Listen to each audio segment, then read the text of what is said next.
Mic test. Mic test.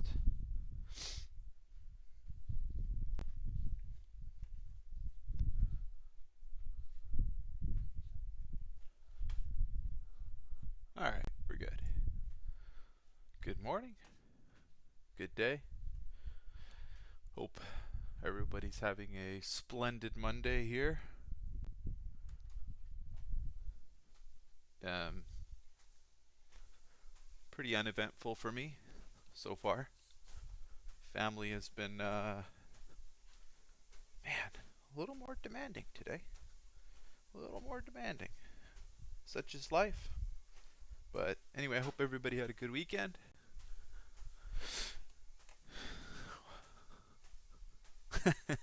Morning, Andre, Dennis. Um, Let me go move something around here. Back on Linux here today. I went back on Windows over the weekend, right? Just some nice little goodies, etc. And then when Globex opened, the performance was so garbage on Windows with Sierra Chart that I went back to Linux and figured out some of the issues that I needed to figure out. So, hey, volatility premia, I appreciate that. Yeah, it was good. And so I'm back on Linux, very happy. I mean, everything on Linux just works the way it's supposed to work. It's so frustrating.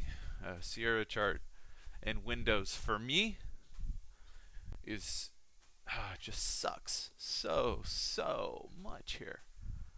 The lag, crazy slow depth of market, um, time in sales slow down.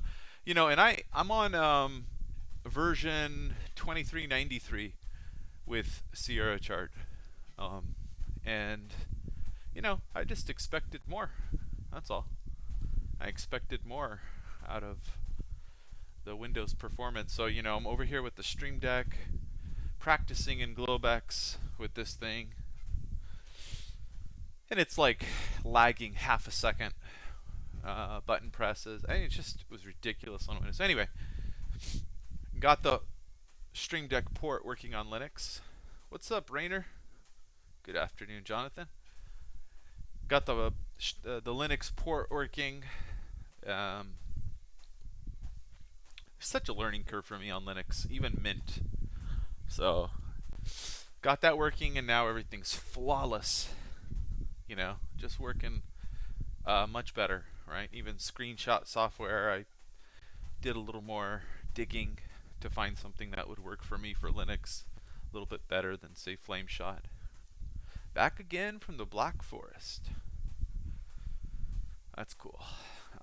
So yeah, just chilling here. Market's pretty slow. Actually, haven't done a whole lot of trading today. I have made some trades on the E-mini. No trades on the Nasdaq. Just wasn't feeling it, and that happens. I'm green on the E-mini, so that's good. And then I've got some MES here that I'm firing away at, looking to buy a hold of essentially Friday settlement. Stops underneath into the volume node. We've got volume here. This big orange thick line is settlement. So we'll give it a shot. Buy a little bit. We'll stop out down here. If we lose, we lose. But we'll see if we get some continuation. This green line is right here is a sort of a regression median line from a daily chart.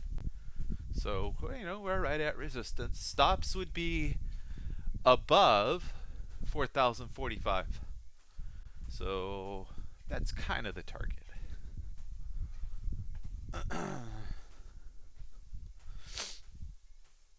What is going on, appraiser guy? What's up, G Trader? I'm doing pretty good. I'm it's Monday. It definitely feels like a Monday.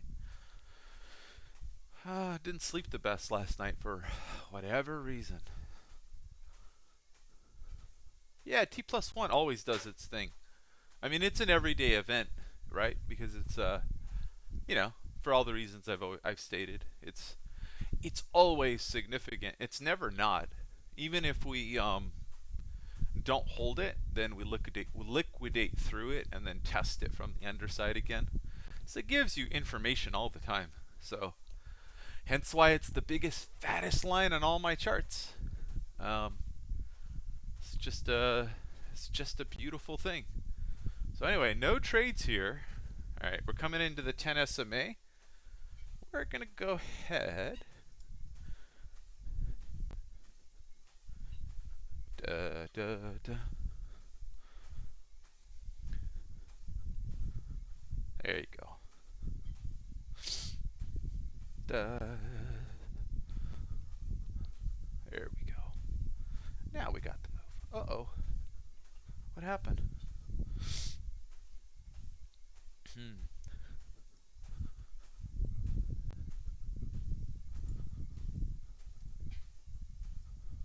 Well, that's weird.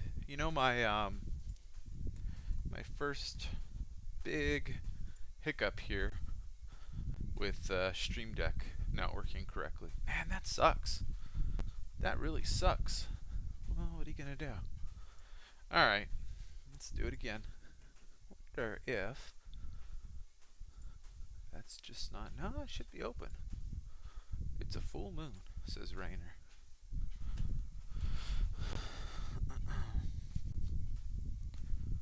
Weird. Alright, let's do this again. Stream Deck.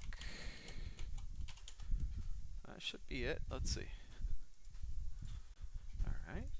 Nope. Stream Deck's just not working. Well, that sucks. Exit this one. Exit. Configure this one. Man. Well, that sucks. What are you gonna do? Just decided not to work. Man, total bummer. Total bummer. So,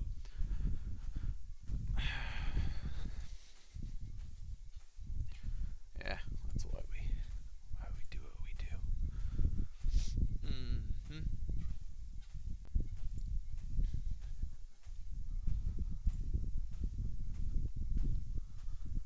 That's okay, we'll just trade with the mouse. Jeez. Alright, there's our error. Stream Deck could not open HID device. Son of a gun. Exception in thread. Ba ba ba ba ba. Huh. Weird. What are you gonna do? Alright, let's try again.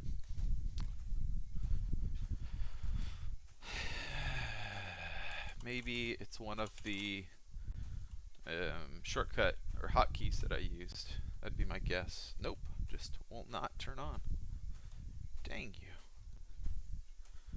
Oh well, we're not gonna mess with it. Man, so annoying. Wait, did we lose points yet? Nope. Did I really not stop out on the NASDAQ there? What? What? That's crazy. Oh well. Bing. 1, 2. Alright. Come on. One more.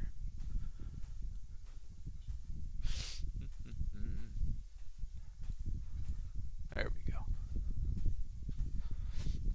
Lighten up. Bing. Bing. Alright. There we go.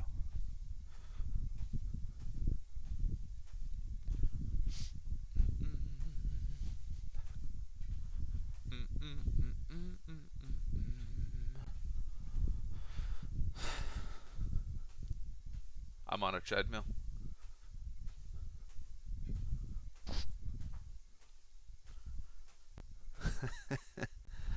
No, I'm tired. I didn't sleep well last night.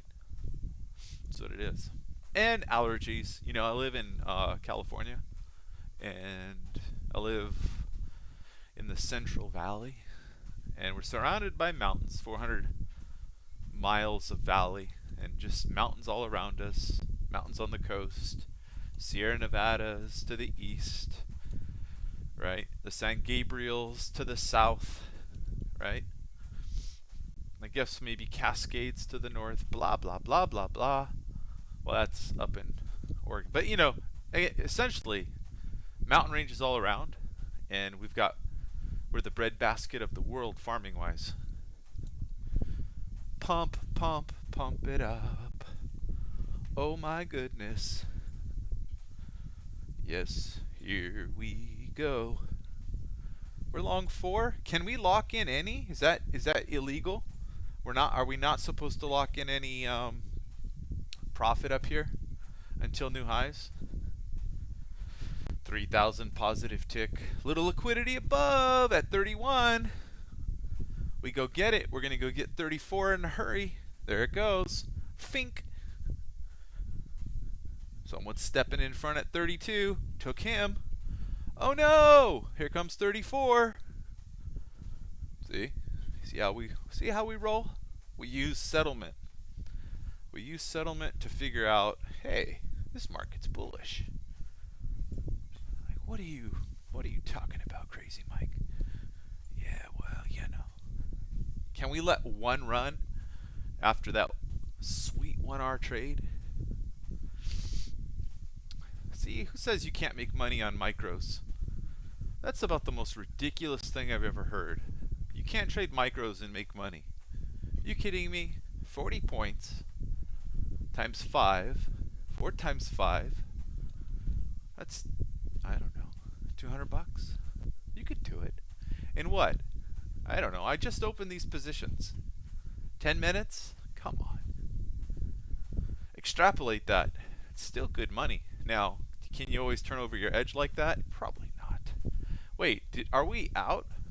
We're 127, so we're 250 bucks up on the NASDAQ as well? All right, I'll take it. Are we out of everything almost? Yeah, we might be out here pretty soon. We'll just get out. It's all good. Let's go look at our TPO. Oh, man. We have a super tight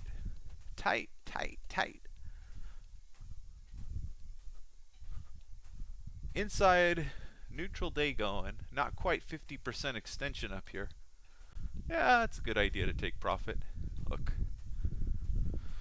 Let's see if we can use this. There we go.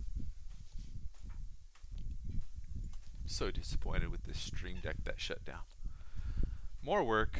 Oh wow. At least my DOM and everything is working very well in Linux. We'll close this terminal. All right. Yeah, it looks good. It looks great. Here we go. Live trade some futures. Live trade it and try to make money. But, you know, I'm telling you, keep saying this every day. The losing day is coming. It's coming. It's not a matter of if, it's when. You're like, well, I haven't seen it yet. You've seen me get down on trades, but I always just battle back, right? Because I keep trading edge and I have edge every day. So, you know. But it's coming. I don't have winners. Well, I haven't had any losing days yet this month. So, it's a good month. But I've had plenty of losing trades. I just, you know, turn over edge. And turn over edge. Little volume, no building on at the top of the range here. Right? Little extension. I think we're going to do something. I have no idea what direction. Let's wait. NASDAQ has settlement above at 12,383. All right, let's go look at the comments. Touch wood. Dude, I'm always touching wood. That sounds wrong, G-Trader. But I've got a bamboo desk, so my fingers are always resting on wood. Sounds so wrong. Let's see. On point 7 says, what's your RR you target? I don't know, it's about 1R. About 1R on point. Here, let's see if we can show the entries and exits here. Let's go, where is it? Here? There you go. See? My stops were somewhere, so what? We got out some here off the ad here, right? So of this ad we got out, the ones we added down here on Friday's settlement in our stops. Oh gosh, you could rewind the stream. You knew where the stops were, right? They were somewhere down here, I think, right? So here's your 1R, right? About 1R, 0.88. And then for the rest of it, where did we just get out? About here somewhere. I don't know. Almost 2 Rs. So it was like a 1.35 R trade, 1.4 R trade, whatever. Something like that. So that answers your question, right? Mr. On Point. Whatever. It's close. As long as it's around 1 R, you look at the price action and you're like, okay, it's around 1 R. We took the high probability trade off of settlement. Just get out. Get out into the FOMO.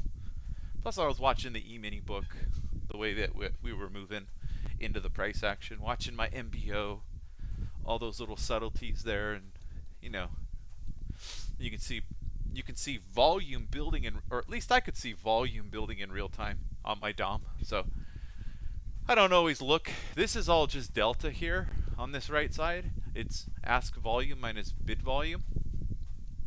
Here, let's.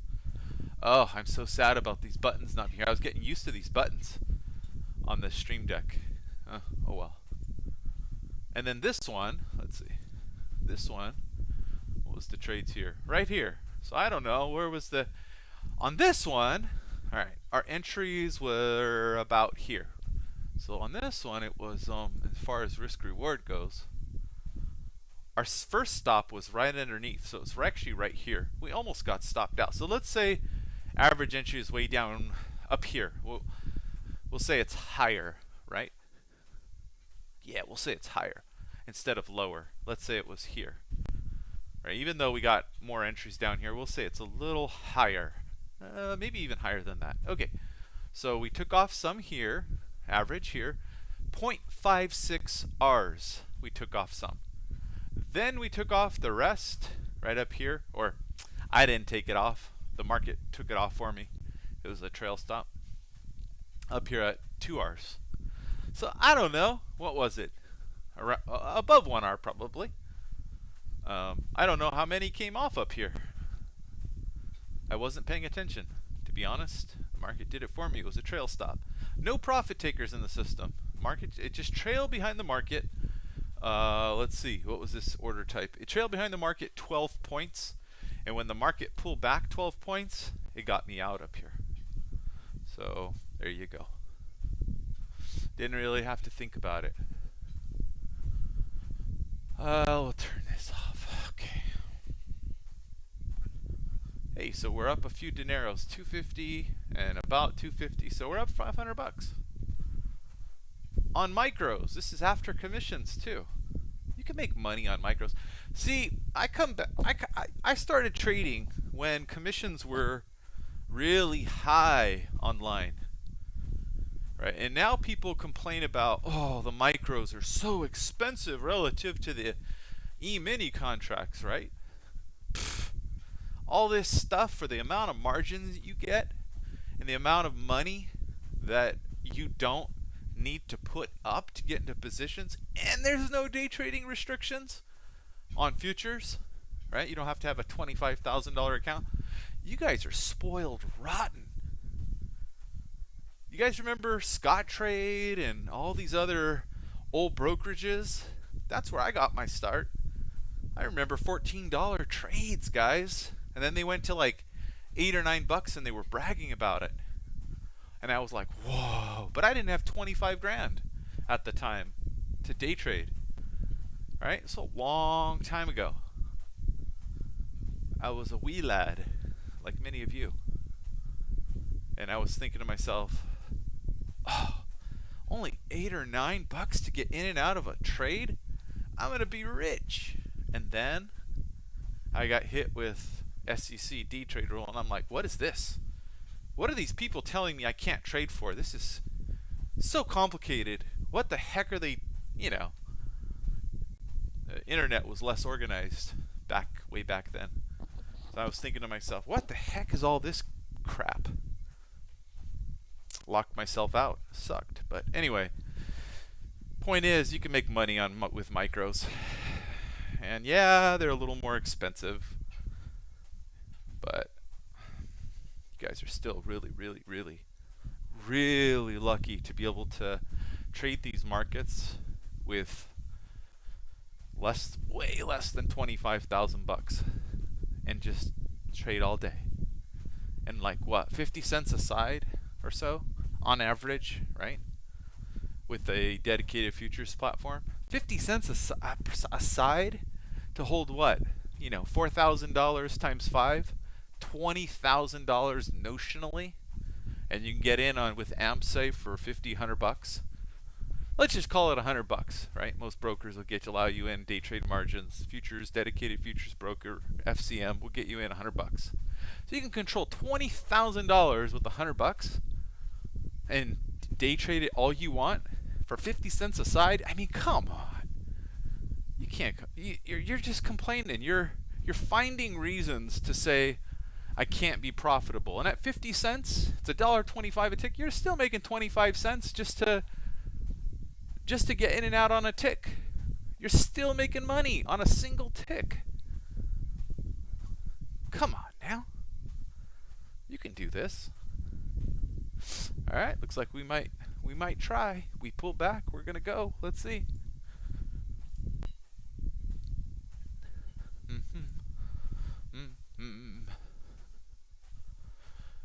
Or not. Whatever. 2 contracts. Let's see if if we give some. If it goes here, right? If we rip to the upside right now, then I'll add. What? Breakout trader? Yeah, I guess I am. I'm breakout trading. Let's see. Rainer, MES is lovely. I can't. It's just lovely. It's gonna get stopped out.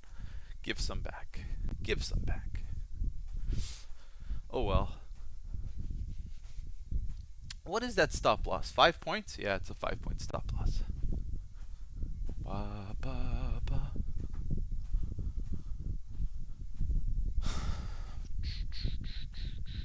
You know,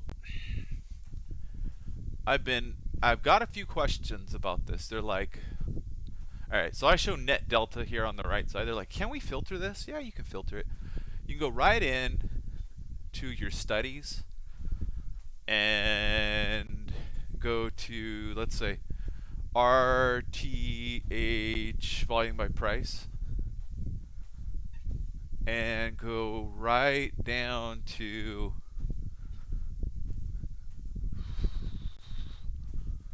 where is it?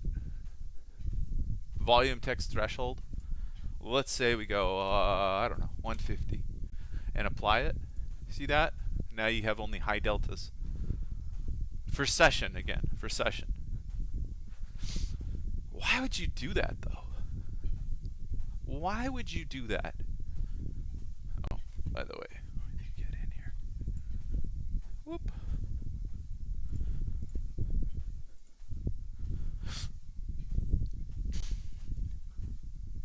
Because now you're losing the ability to see how it's forming. Alright, you get rid of this. Apply, 0, apply. Okay, there you go.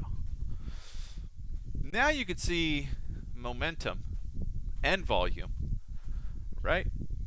Now, again, it's all session based, but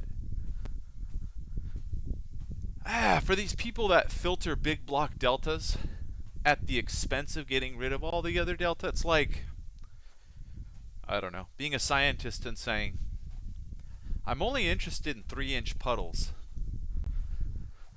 And all I care about is that the puddles change the flow of traffic and that people have to walk around them, right? And so I'm a, I don't know, I'm a traffic scientist. So I care about puddles. So I've got this radar, right, or a satellite, and it takes pictures of, I don't know, uses some technology, and it takes pictures of 3-inch puddles, or 3 inches of water or greater, right? So all I care about is 3 inches of water, but should you care that what caused it was a flood, right? Or what caused it was somebody dumping their bath water out of their backyard, right? Or that it was rainy, there was thunder clouds, rain clouds, right? Or melted snow even. Because you want to be able to predict the puddles. You don't want to just measure the effect of the puddles and say, you know, I want this little snapshot of a single piece of data without seeing the context. So people are always saying, you know, I want to filter my data so that it simplifies things. But they don't use common sense in that if you filter all the context out of your data, you're making things more complicated. Because now you have to try and figure out how it formed. You want to have as much contextual information in your charts as you can so you can follow the story. Otherwise, you got all this filtered data in your charts, right? And you're left going, how did it get there? Or you deduce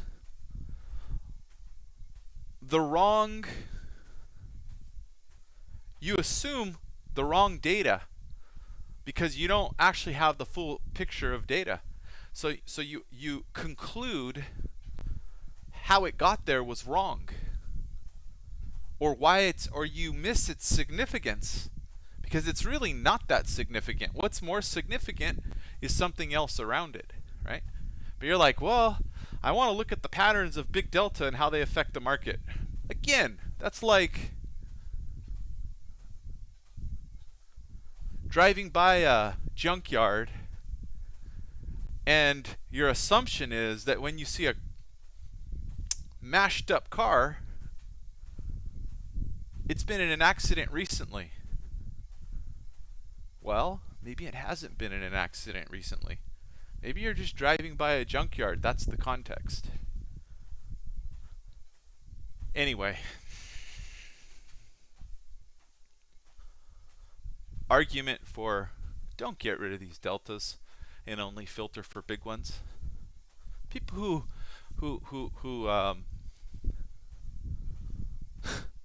people who just don't want to use their brain do that.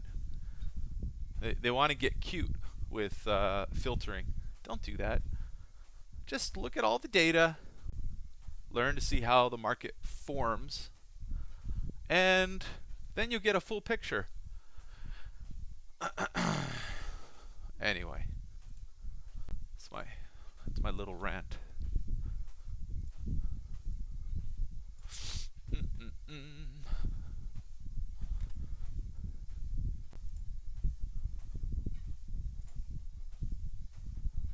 Oy vey, come on.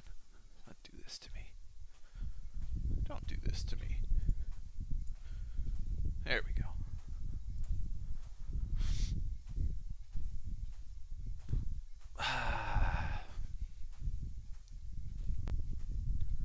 Where's my chat?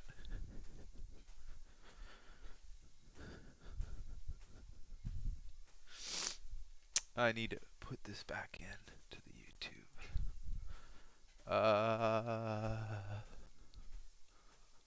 How the heck? There we go. Huh. Weird. Chat is now gone. Let's see. Pop back. out chat. Nope. Alright, reload the whole stream here.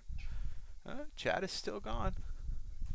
They got rid of it and now it's just gone. Oh well.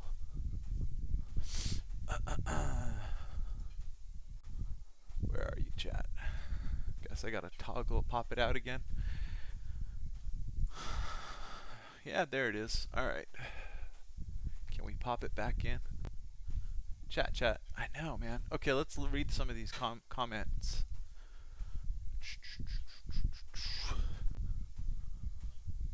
Hey, thank you. Appraiser guy saying he enjoyed my market analysis yesterday. I get a little ranty. I ain't gonna lie. I get a little ranty. I go off on these little tangents.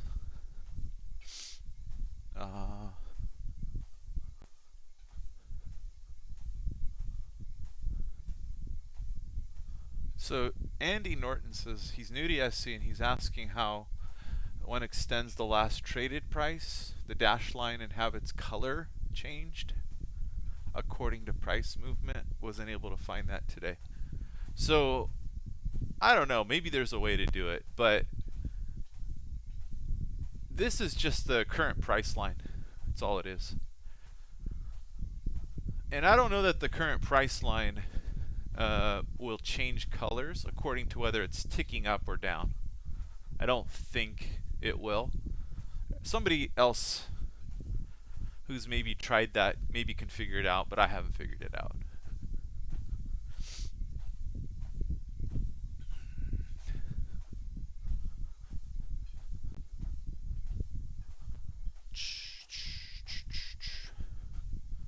See, look, you see this volume node here, this orange? See how we came into it and then popped? Shorts are a little out of position here. That's what that tells me, is that there's shorts in here. And that's why we just bounced here.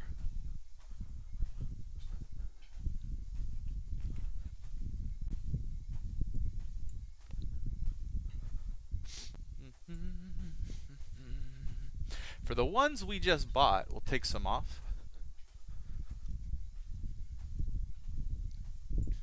Come on. See how our price position is moving up right now? You see that? The average price, it's moving up. Why is that? It's because it's based on first in, first out.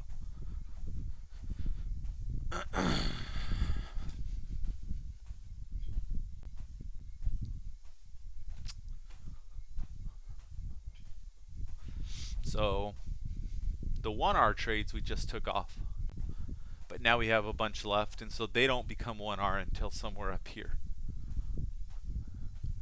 That's why it's useful. So anyway, some of these are now moving with the market a little bit. We're going to tighten this one up a little. So if it goes here, then it'll go with it.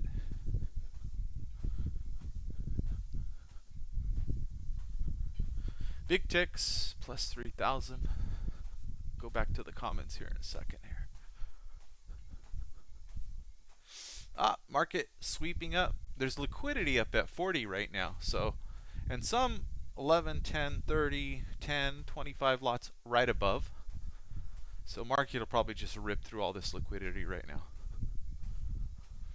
That liquidity represents very little of what's actually transacting here. So the liquidity becomes a target. So upside. Let's go, baby. Let's see if we get stops above here.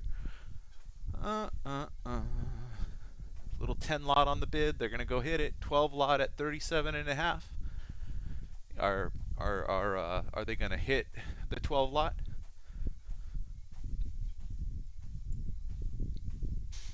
$13 lot at 37.50 and a 12 lot.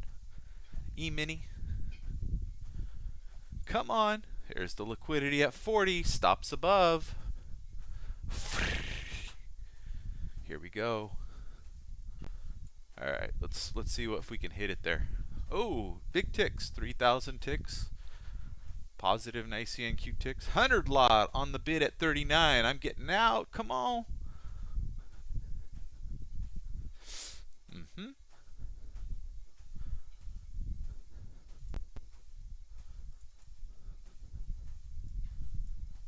cool out. I'm trading E-minis at the same time right now, guys.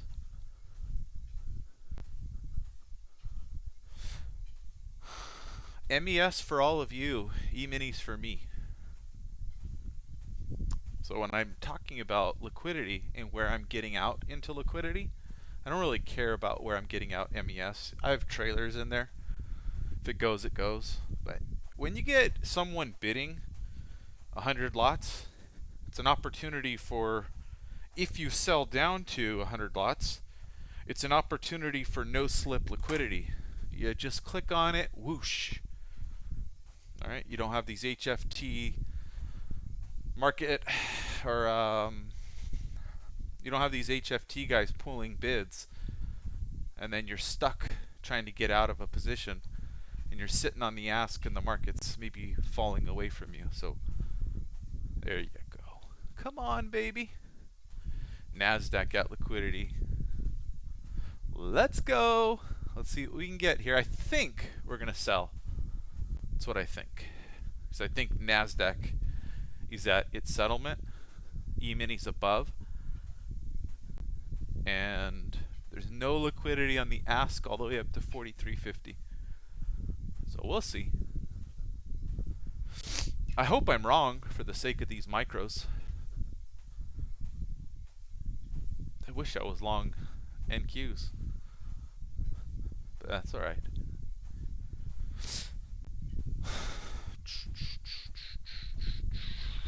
Anyway, I'm way up here in the chat.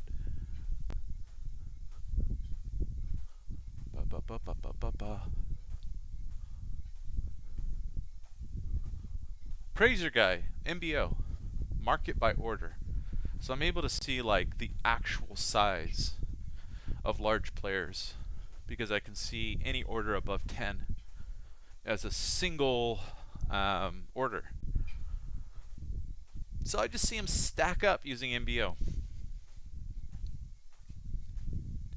So let's say, you know, there's 90 contracts on the book, but there's nothing greater than 10 lots. But then all of a sudden you look up and you're like, yeah, there's a cluster, say, of like 90 contracts, but at that level there's 35 and 40 and 10. Then there's a cluster of liquidity up there. So you see it with MBO. So here we go, getting the pullback. Let's go ahead and flatten out. What are you doing, Mike? Taking a short? Yeah, sure. Take a short. Why not?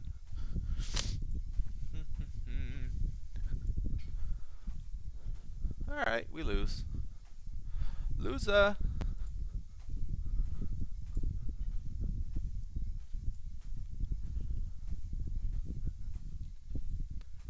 Oh, maybe we get them all. Whatever.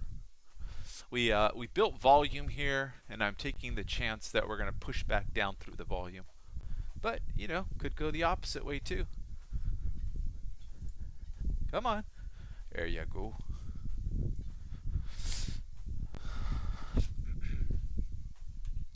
I don't know. We'll take profit into here if we get it. Let's turn this bracket order. Right here and here. There you go. So now you know what the R's are. Maybe 1.7 R's, something like that. Doesn't make it a high probability trade. Just means that I'm willing to take a shot here. There's bid liquidity sitting right below us here. There you go. They hit it all. Everything on the bid, they swept below the market. Did you see that? I was going to say there's liquidity from 41.75 all the way to 40 and a quarter, 10, 50, 15 lots. Now those players are all underwater. They're like, what? Yeah, MBO's cool. MBO is cool. Did you see it, Rainer? You see all that liquidity? Yeah, 1,000 lot sweep. You know what it is, Dirk, Rainer? What it is, guys, is when there's resting liquidity there, it's an opportunity to sell if you're in profit. Right? These guys, they don't want to sell into non-liquidity, into HFTs that pull the book. Right? Market makers, they want to sell into resting liquidity because it's a guaranteed out. Anyway, Rainer, do you have MBO now? Or did you always have MBO?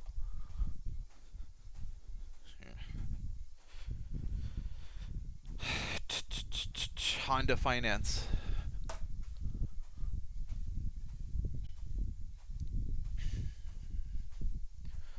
Honda Finance saying, hey, yo, Mike, you want to buy some more cars from us? Heat map? Oh, okay. Are you having any issues with your heat map, Rainer? Is it all updating in real time beautifully or no? Boy, look at the amount of volume up here, Rainer. It's cray cray. Pushing down, pushing down, pushing down. Oh baby, yeah. There's a 1R.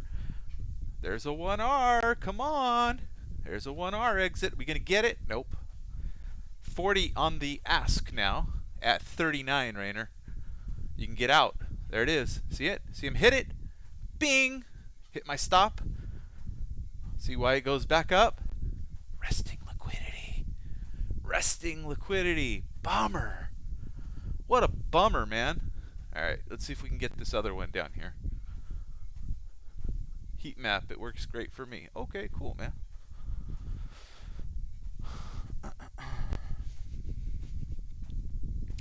Bids now at 35 and a half. 35, 34. So they're going to go get them. Watch. For you guys that don't take profit. Ruh-roh. Can we get 2 R's on that one?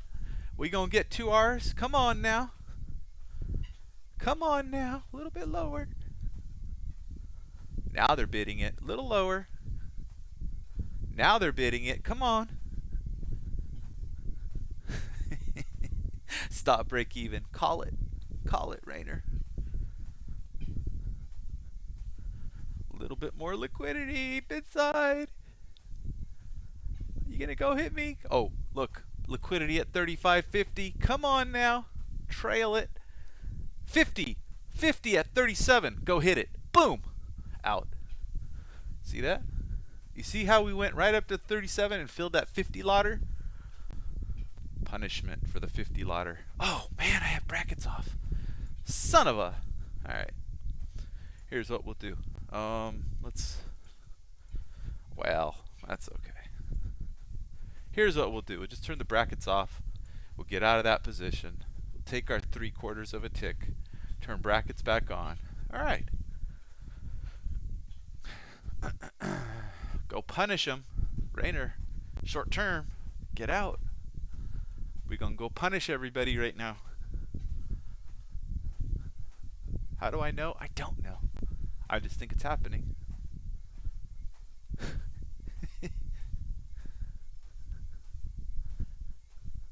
Ben Fishing. I pay for MBO but could not make sense of it. Yeah, I hear you. Alright. I'm long 37. E-mini. Can we just hit every bid above 38 and 39 and 40 and then rip back up? I think so. We'll see.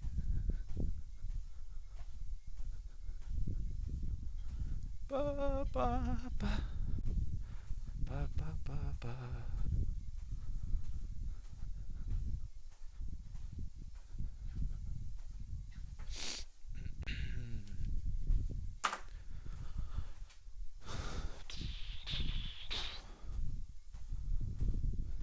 Watch this. If we get above 42s, shorts are just gonna get blown anew. They're gonna get blown a new one, and everyone's gonna be stuck going, what the heck just happened? Thought there was volume. Well, sometimes you buy near highs, the pullback is so minor, and then when you buy above those highs, all the people that position short in that liquidity node, or that little volume node I should say, they turn around and they capitulate, right? So it's not always that near intraday highs you have a node and then you sell short. You got to think that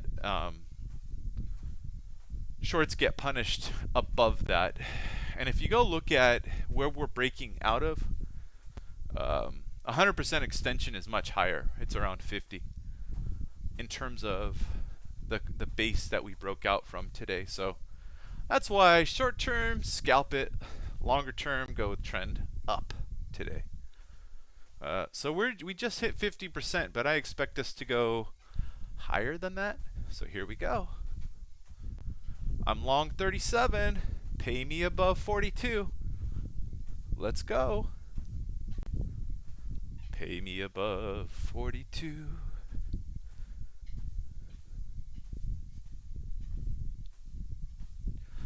All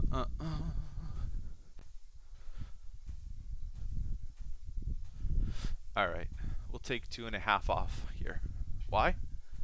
Because of what's happening price action wise. All right, so we can't have a loser on this trade now. But if it wins, it's got to go further for 1R now. On the E-mini, not on the Nazi-poo. Or I'm not on the micros.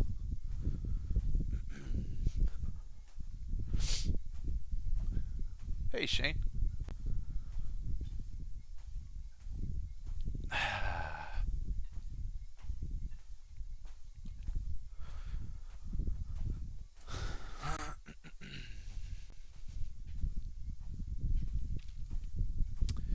$95 points on the micros, 21 trades. How many real positions though?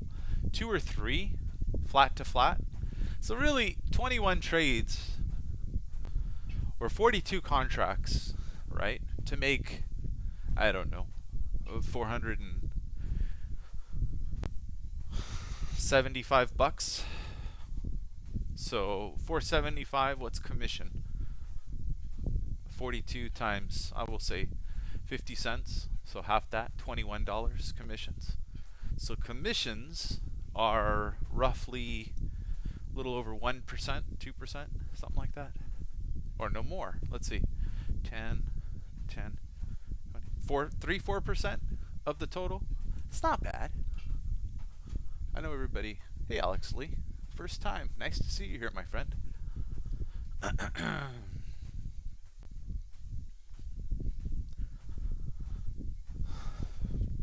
Just trading it up.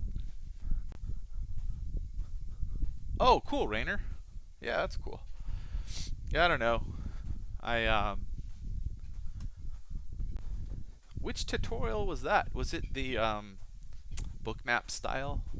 God, it's been so long since I've really touched a heat map.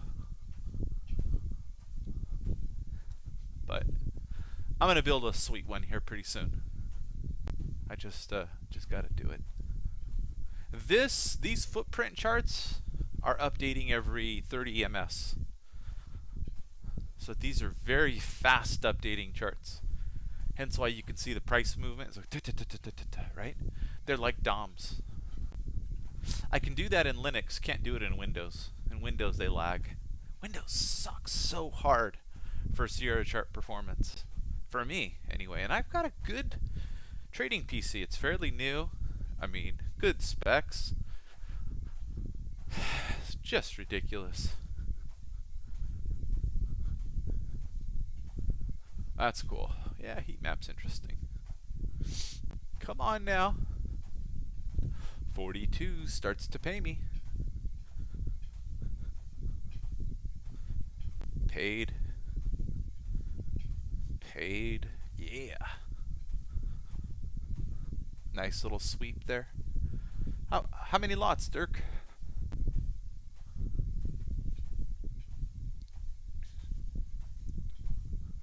Cool, Chirp Tone. Glad. Yeah, I never finished it because I got so distracted by all my little rants about various things. I figure, you know, it's not really about having levels from me for you guys. That's not important. What's important is that I rationalize it for you guys, and so that you're able to think about it. Maybe not exactly the same way, obviously. We're all going to think about the markets a little bit differently, but at least you can use some of the rationale in your trading and then maybe build upon it and do it better than how I do it, right? That's the key. All right, well, we cut this one. Some of it's a loss, but it's still a winning trade on the E-mini. So that's okay. Cut it. Sucks, but you know, maybe someone needs more contracts up here and they need to buy the pullback a little bit to pop this high. Maybe that's what they're thinking. I don't know. I really don't know. But you know, we're into overnight high resistances on NASDAQ.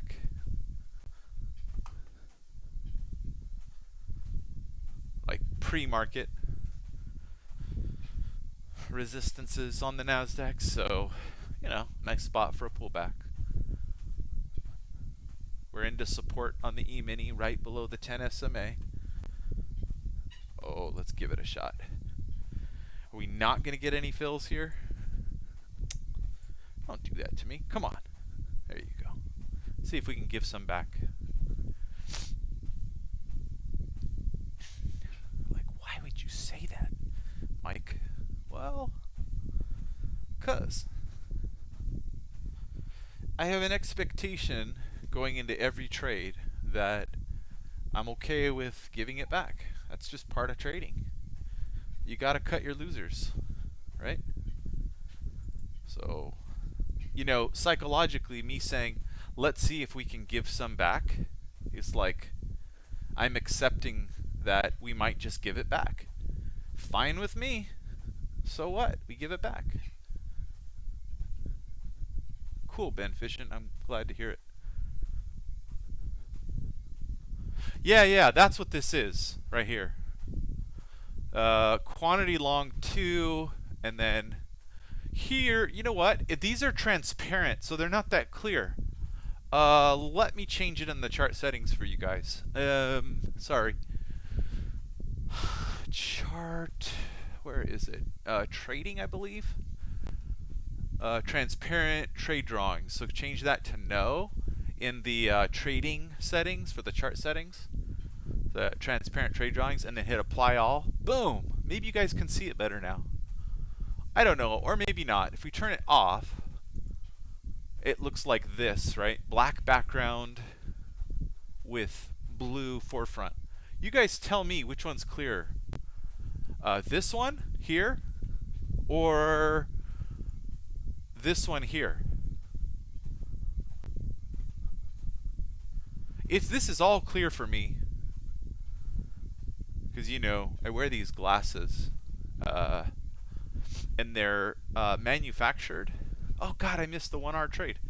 They're off is better. Okay, cool. I'll keep it off, Andre. Thank you for the feedback.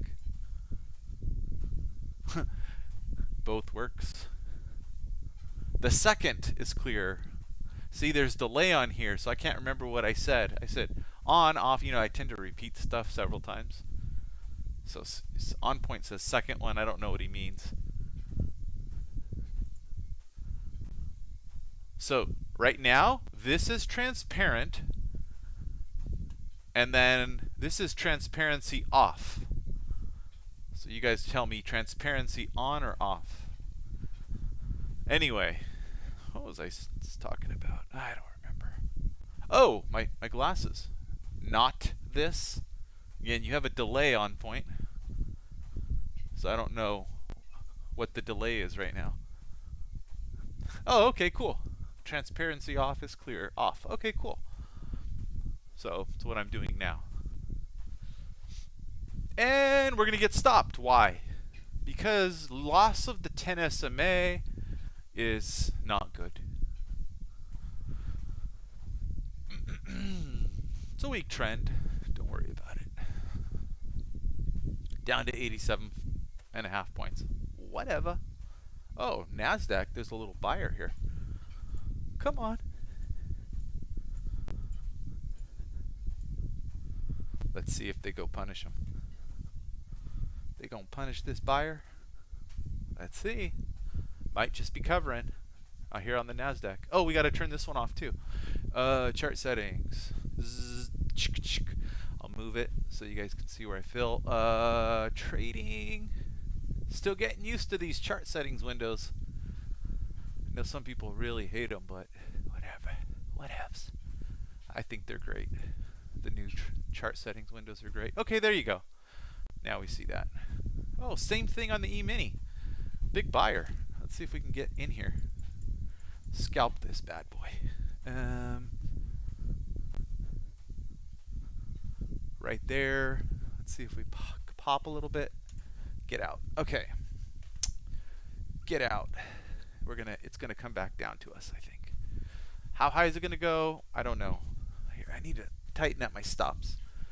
Let's see. Gotta do this fast sometimes. Okay, 8 point, 20 and 10, 5 and 3. Yeah, that's better. Okay.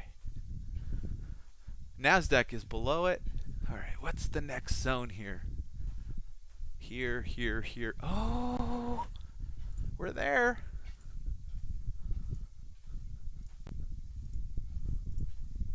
We're actually right there.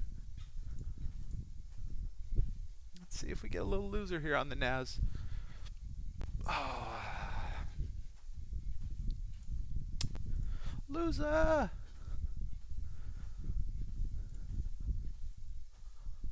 Right there.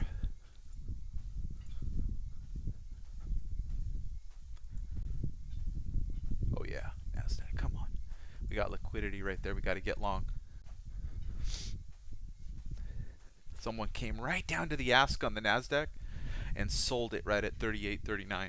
Just right there. They were like right there. Ba, ba, ba. Ba, ba, ba, ba. Did I not fill on the E-mini? Nope, not even a little. Bummer. Bummer. Alright, so there's the 1R exit on the NASDAQ. I'm not exiting, but that would be the 1R exit. Right into 50. 1, 2, 3. Oh, we missed it. Here's where using the Stream Deck really helps. Really helps moving all your orders, because you have that move all orders to, you know, a certain area. Oh, I like this. Little bounce again. I can't even move them up fast enough. Son of a gun. Alright, well, we'll cancel these. So irritating. Come on. Bunch of NASDAQ micros to get out. Boom! Stops. Stop. Look out above. It's alright. We'll trade only one of these. Bing! Little more. Bing!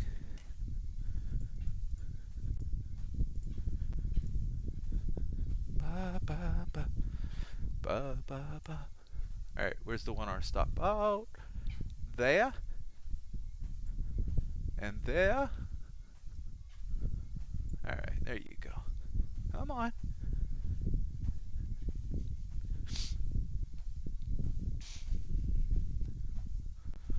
Psh, psh, psh, psh. Alright, flatten it. Right off the 10. See that? Little volume right there. Build it real quick in real time. And then bounce off it. Can you scalp it? Can you scalp it fast based off the 10 SMA? Yes, you can. Yes, you can.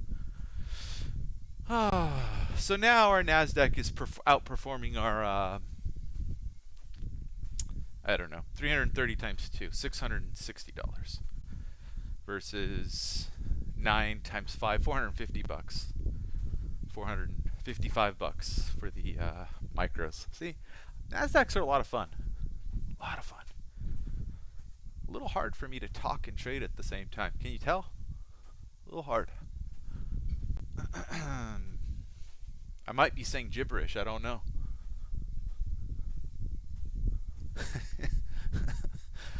Iceberg in the ES at 4030. Oh, okay. Yeah.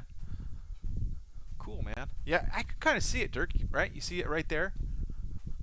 It's bright, big volume. I could see it. I actually don't need to know that it's an iceberg most of the time, but it is cool to point it out. And I don't know. You can see it emanating right here. You see this little red? You guys, can you see it clearly on the YouTube?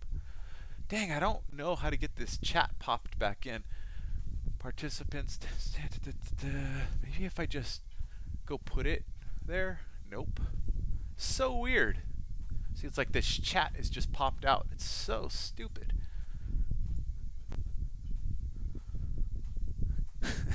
I'm not running. I'm just walking, Dirk.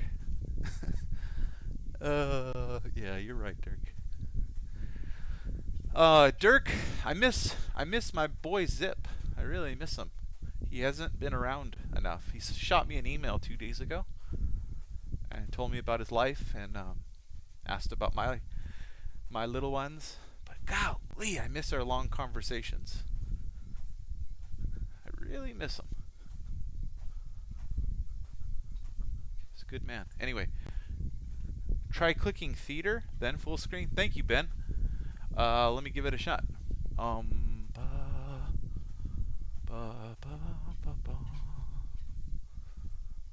don't know. It's just all empty right now. It's the weirdest thing. Streams. Nope. Well. What? I'm learning things about YouTube right now. I didn't know I could insert advertisements right now. What? That's why somebody was contacted me the other week about, hey, we want to sell. It was a trading whatever. We want to sell advertisements on your channel. Talk to us. And I was like, spammer. It's like, apparently I can, but I would have to actually insert. Oh, how weird is this? You know, if I was a full-time YouTuber and I wasn't really a full-time trader, I guess this is what you would do. You just insert the ad. I don't know. Don't know enough about it. Okay, yeah, this chat thing is just not working. Sorry that I suck so much, but let's see. Nope. I spend so much time trying to figure it out. I'm such an old person. Top chat, live chat. I'm 42. Chirp. Hit me up with an advertisement. See what it does. Whatever. It's not worth my time. I'd rather just look at the markets, man. All this YouTube stuff is cool, but it ain't that cool. Trading is way cooler. Yeah, I don't know what the heck. Participants. Yeah, it just sucks. Let's see. What is this? Zoom. Yeah. I don't know how to change it. Create a poll. Here we go.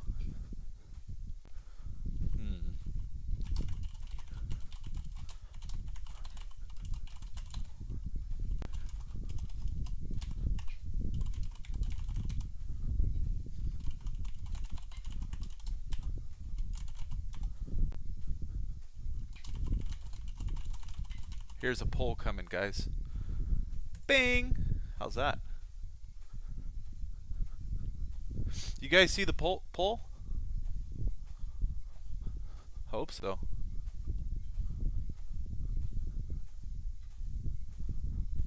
Kermit Tumbleweed. I already tried closing it. It never went back.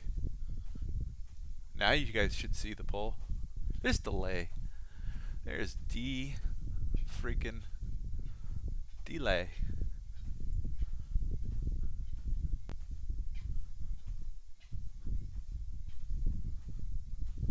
Huh. Needs a both option. Yeah, I guess. Oh man. The anal retentive part of me wants to have 100 points on MES badly. Like, badly. But there's no trade here.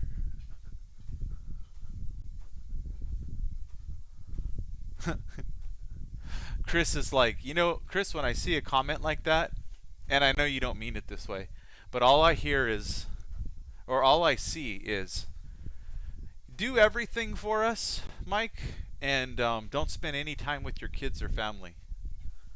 That's what I see. Both would be great. I know you probably mean it more like, either or is great, but I'm just curious which people prefer, that's all. For me, I always prefer if someone trades live, because anybody can make anything look good after the fact. You're like, anybody? Really? Anybody? Everybody in this chat can make a trade look great after the fact. Hindsight is 20/20. But real-time trading and doing it right,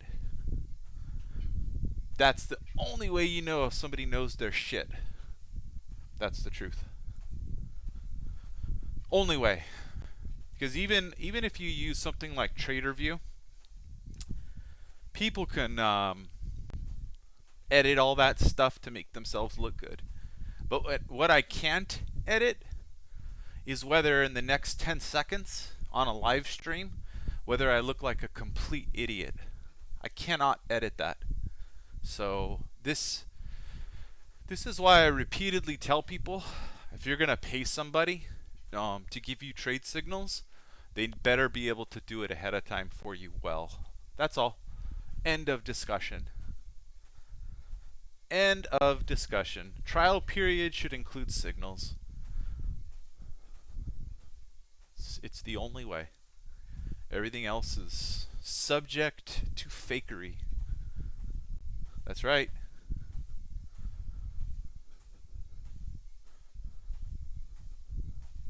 But Kermit, my point though is that people lie about their performance. Because just go look on all the YouTube channels that have huge viewership. These guys it's a whole presentation. It's a whole video. I mean, there's a reason that 99% of the corporate world does commercials, right? They're not live streaming stuff, right? Saying our product works. Here it is in real time with no delay. Here are actual people. Like if you want to buy the pimple mask that's going to give you perfect skin, they're not going out on the streets live streaming that stuff and showing how it works. All you see is they rub this cream and then there's some editing tool that they use and they peel it off and whoosh, all the blackheads are all gone. It's all edited to the hilt. You're like, well, that's obvious. Trading is no different, guys. It's no different. Why do you think everybody does these pre-recorded everything? Nobody wants to go live and actually show their failures in real time. Nobody wants to do that. So anybody who trades live, win, lose, or draw, has my respect. You can't fake it. I don't care if you're a winning trader or a losing trader. If you trade live and you put yourself out there, you have I give you mad respect, one, for being courageous. But number two, you're courageous because you're being truthful. I know you are. It doesn't matter if you're on, like I said, it doesn't matter if you're on a sim or a live account. Either one, you're putting it out there. Live streaming. Pimple mask. Yeah, anyway. QVC mess ups are pretty funny. Yeah, I bet you they are, Media Brewer. Golly, QVC. Bringing it back. A lot of chop here. What time is it? It's power hour here. Last hour of the trading day. What's going to happen? Oh. Peering into my crystal ball. I have no effing clue. None. Rainer, you should. You should. It's yeah, you should just do live streams. Sushi Boys. Sushi Boys came back an hour ago, Kermit. 1 hour ago. Not this, this market's some of the volatility's coming out of it right now. It's still, I mean, these 5-minute bars are still insane. The amount of price movement, bonkers. But it's starting to come out of this market a little bit. VIX is down, 4 or 5%, almost 5%. So, and you can see it in the price movement. Book is also thickening up just a little bit too. So,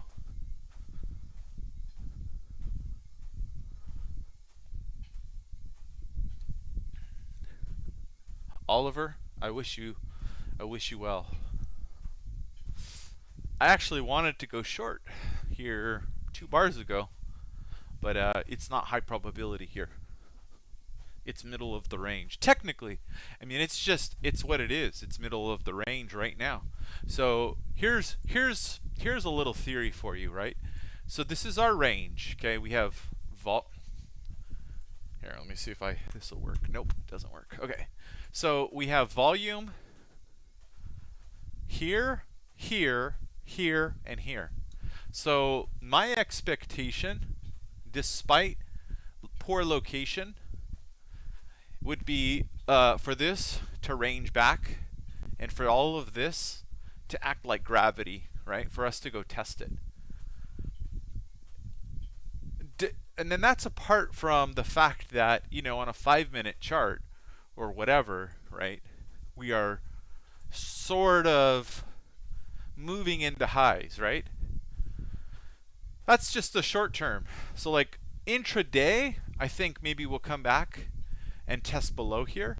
But short term, if I go short right here in the middle of this range, my risk has to be way up here, and I have to then be targeting below this range. But look what's here on this left side. We have consolidation break higher, consolidation break lower, testing prior consolidation, ranging. Then we also have another range here, right? Above settlement. So we're above settlement, and then where's T plus 2? It's way down here. See that? It's way, way down here. So I get it. Daily, you might think range down, but I wouldn't use all that to frame my short-term trade, which just because I want to be short based on the daily and based on where we've come in the market, it doesn't make any sense to get short up at the top end of this range and target way down here when we have all this chop and consolidation below us.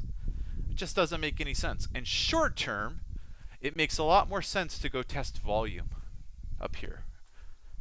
Why? Because you have shorts and you have longs. Longs got pushed out here, and they capitulated and they bought it on volume, and now it's the shorts' turn to feel pain back up through here, right? And if you put a trend line here,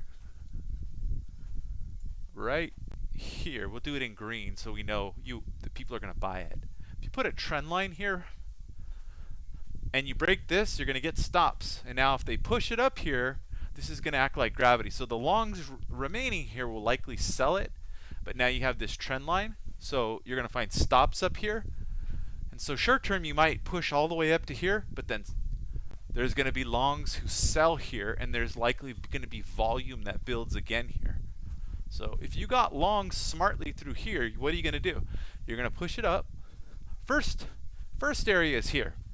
Above this zone here, you're going to take profit if your average is here. Then above this trend line, you're going to take profit again. If the market still holds up, you let some of your position ride. So, and you could see it on the volume profile. Big ledge here, right? You see that? Humongous ledge. So where do you think stops are? Above the ledge. So, I don't know. That's my short-term talk myself out of a trade hypothesis.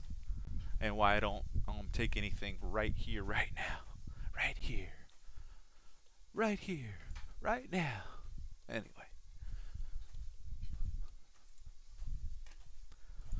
I got nothing else to say about it. Sometimes it's just not clear. But you know, if you shorted this false breakup, you're probably happy here. Let it go. Because if we come out the bottom here, we break this iceberg down here, then you know, you get to find liquidity underneath it. So let's see. Let's see if we get an iceberg down into this zone right here. Yep, nope, no iceberg. See that? It's gone. So there you go. Liquidity. All right.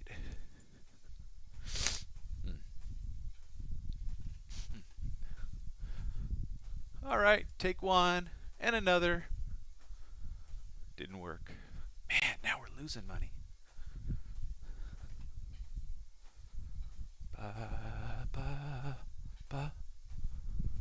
You see how this is a 5-point take profit, 3-point stop loss, so better than 1R. All right, back into the zero prints. Did they find liquidity? Is this it? Do we come back up and test this zone up here? Are they eager to take profit from this area? Looks like it.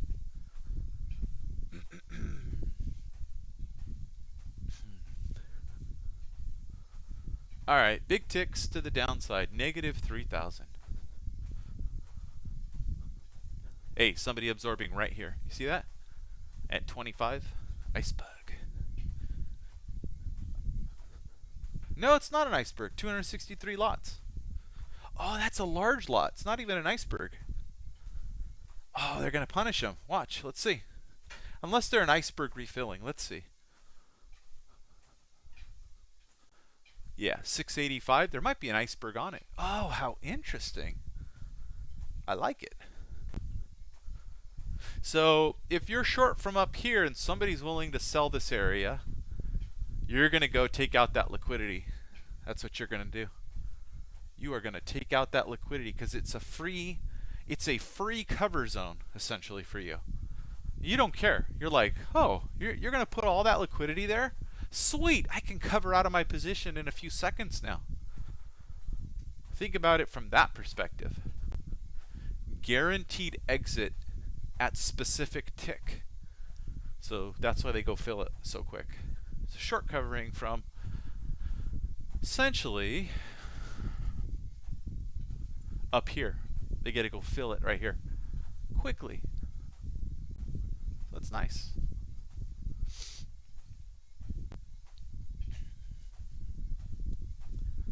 Da, da, da. I'm really happy that Mulder's making money. At least I hope he is. Let's see. Big bid, 820. Is it a big bid, Andre, or a big ask? Oh, it is a big bid at 20. It's 719 lots. Andre, he says it's 821. It's 719. 719 is second in the queue. There's a 70 lot ahead of them.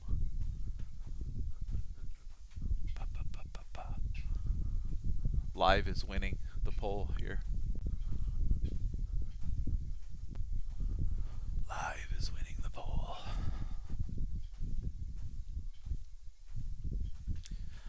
And Mulder is winning, which makes me happy.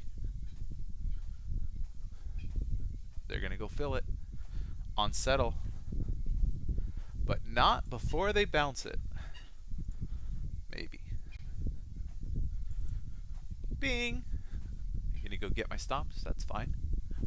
Go get my stops. Go get them. I don't care, because I'm willing to take a shot, even though we may liquidate under settlement. That's all right. Tight stoppy stopola.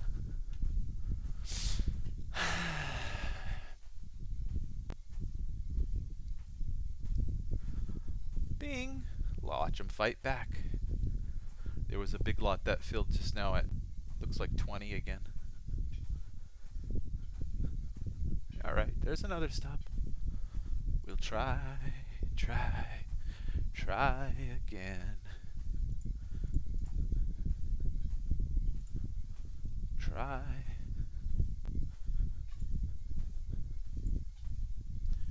You're like, dude, you're losing. That's okay. I lose all the time. Da, da, da. 3,000 negative ticks.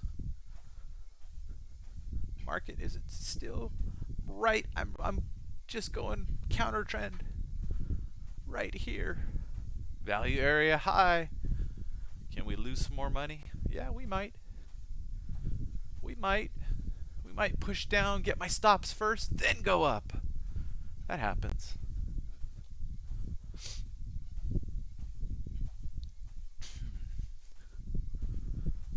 Boom.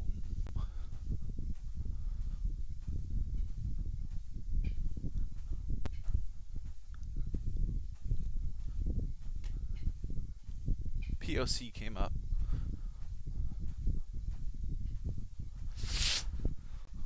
Let's see. Oops.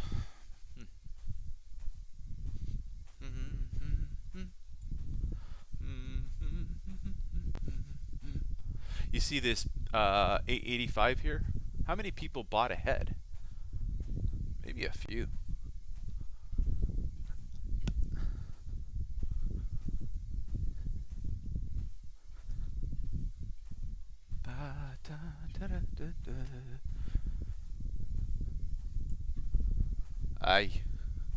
Aye.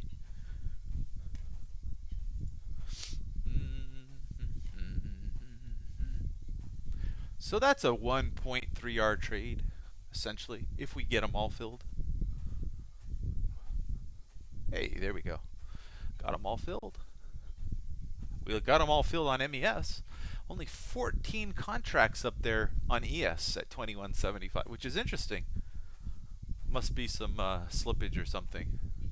Most of the time on MES, I won't fill up there. Anyway, all right. Are we back? Yes, we're at 100. Sweet. So there you go. You see a nice tight stop, 2-point stop, 3-point profit taker. I didn't move anything. I stopped on some. I won on some. Oh well. So where you don't cut it at 1R, you don't cut it at 0.7Rs. You just let it go. And I was actually trying to slide some up to like 2Rs, but I was too slow on the mouse. I started getting errors. That order has already been filled in Sierra chart. So anyway, my stream deck went kaput. So I gotta go mess around with it. Thanks, Ben. Was that BBWC around 4029? Media? Let's take a look. Media, maybe. 4029. I don't know. Not really. I don't see BBWC at 4029.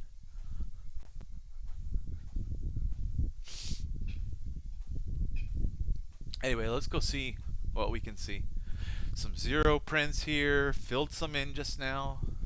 Doesn't mean buy. Is there any zero prints below? Yeah, low volume down here to 11. Rainer says POC came up. How could POC have come up, Rainer? This is DevPOC right here, this white line. Yeah, I don't know about that, my friend. POC couldn't have moved earlier because we weren't trading on it, so it wouldn't have moved when you said it moved. But open to being wrong. I'm questioning your POC moved up comment because I'm observing the chart a little bit. All right, so 500 and 600, we're up 1100. All right, let's do it. I'll take it on micros, on little micros here. VPOC, yeah, volume point of control, my friend. This big white line is volume point of control, and it's developing. So it's VPOC right up here. It's been at 08 this whole time. How could it have moved up when we're transacting up here. Yeah, today's VPOC. See? This is today's VPOC right here. Now, my VPOC is it's an RTH only VPOC. So maybe, yeah, if you're including overnight price action, then yes. So, all right. I put my hand in my mouth. But, I segment my VPOCs. RTH VPOC, overnight VPOC. These are different things to me. But, yeah, I get it. I just think that there's day traders for futures, and the overnight people are mostly a different bunch. So, but volume is volume for swing traders. So, I don't know. Where are we at? 12:20, 40 minutes left. M period in 9 minutes, 9.5 minutes. Geez Louise.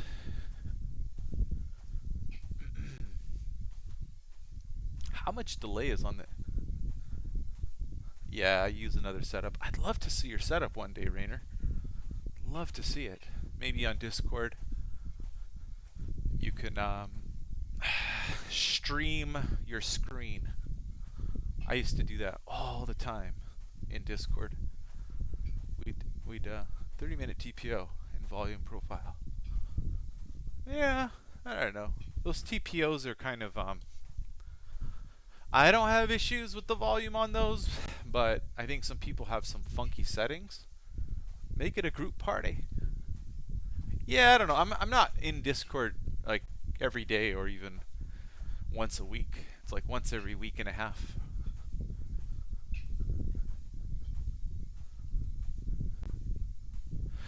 Oliver, I agree. The session is boring today. It's really boring today. I almost decided I'm not going to trade today. I'm glad I didn't, but these are the days where you're fighting the worst part of your personality and human nature. Or not personality, but you're fighting human nature, and you want to take trades because you want to do something. You don't want to just sit here and watch. But believe it or not, when you sit here and watch on a day like today, and then you say like, well, I'm going to be disciplined and only take the trades that make sense to me, take my setups, that's good for you too as a trader, because it's important to stay out of the market when you don't have a very good read on it, and it's not part of your it's just not part of your strong points as a trader. So it's good to practice restraint on a day like today. Probably one of the more important things you can do as a trader is to say, I'm like a fat boy with food. Food is all around me potentially, but it could make me really unhealthy. All right, I'm going to sit here with my feast around me, and I'm not going to partake. That's a good thing, right? So when you fast, you kind of do the same thing. Then try fasting and then preparing food for your family. It's even worse. Did that the other day. Oh my God, it was so hard. I started to feel angry at them for eating in front of me inside. I was like, why are you people stuffing your faces in front of me as I make them the food? My brain wants to ask this question. You evil people, how dare you eat? Right? It's just survival. Your mind goes into, gotta be doing.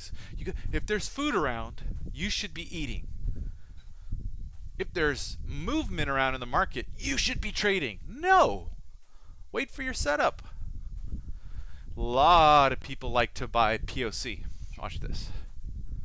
It might get a little funky here. So this is POC for RTH. Might bounce above here, but you see this volume node here? If they extend it down, there's trap traders, it might just go all the way through. We'll see. What's left over here for people to trade against? Point of control, but like what I'm talking about, the last rotations through here, off of what was formerly POC was a big bull bar, but did it hold tons of volume relative to all this? The answer is no, it did not. It may have been an explosive price action bar, but if you look on the footprint, not a lot of volume traded here. Not a lot of volume traded here. So you could get really messed up thinking, I'm just going to buy this price action bar for trap traders, and then there's not a lot of remnant volume here. And then if you think in terms of everybody who was wrong here likely got out way up here, there's not that many people here. If they want to push it below here, they can easily push it down into here. They can easily push it below these lows. And here we have an incomplete auction down here too. So yeah, all the way down here at 39.97. You're like, Mike, what are you talking about 39.97 for? I'm just saying there was interest to sell down here before we pushed up. So there's probably still interest down here, right? And then this is still that extreme LVN area from the daily. So to go back and fill in a lot of volume down here, pretty normal. And you go look on a 5-minute chart, we're coming back into sort of a channel trend line low, right, from the lows, and that extends lower to about 4,003. So if that breaks, then we got stops underneath, then we take out the 39.96 stops. So I don't know, just forming a plan, not doing anything about it right now. Why? Because 3.5 minutes left till M period. M period, make your money fast, period, before, because it gets a little wild around M period. So, you know, what, am I just a scaredy cat? No, I like holding on to profits on a day where the market's chopping around. Right? I played ball around the extremes because I felt that price was making breakout movements and there was some semblance of momentum here. But now that we're getting back to the middle of the range, into the volume node, it's going to get choppier and harder to read. And if you're short like Chris and you got a better position, hold that baby till at least 96, 95, right? But if you're like me, you're flat. Do I want to put on risk here after a move from highs? No. No, we got VWAP right below us. We have the open right below us. We have volume point of control right below us. We have trend lines into 4003. No thank you, right? We have Friday's settlement right at 4019. No way. No thank you. This is just Chopville, right? Consolidationville on a 30-minute chart. So this is, things are changing. See if we get low volume into the close or what happens. So anyway, those are my thoughts.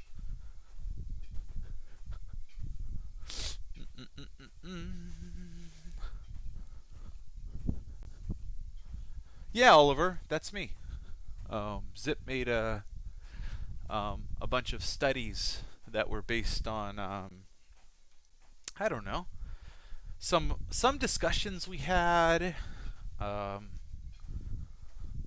some where we just talked about things, some that he wanted to offer the Discord group. I don't know, stuff like that.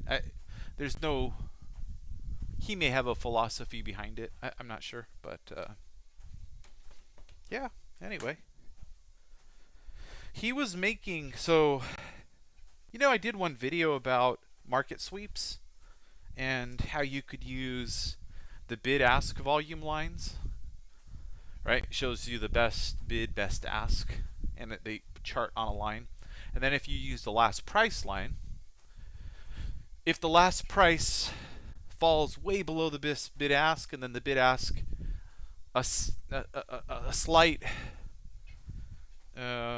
millisecond or a few hundred milliseconds or whatever your chart refresh rate is lag later, then that essentially, because the price is always going to move faster than the best bid ask, slightly by whatever delay, you often get the line, the last price line moving down, right? Especially if you're using like stair step subgraph in Sierra chart, and then the best bid ask stays higher, and so that gap shows you a market sweep, right?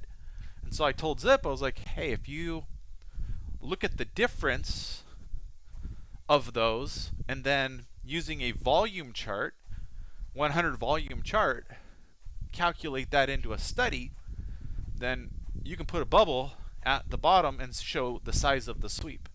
So he worked on it, and he got busy with other things in life, but so that was like part of it. That there was a study like that in there. So they would show you market sweeps, but you can use like time and sales as well, and the timestamps based on time and sales to see market sweeps as well, right? There's lots of ways you could do it, but I don't code, so anyway. So there's a few things like that in there. I don't know. There's some delta studies and stuff like that. I don't know. We had a little group that we would all share kind of our latest and greatest ideas. But you know me, I mainly I trade my own style, and I don't change it very much. I've been using the same thing because it works. So I don't feel the need to constantly hunt for the latest and greatest indicators or tools. I just kind of do variations on my footprint of the things that I've been now doing for years. Nothing's really changed. But that's one of the indicators that somebody is when they're always changing their charts up, completely different charts, are probably not profitable, because what they're doing is they feel the need not to perfect what they know because it has edge, but they feel the need to totally revamp it because it doesn't always work.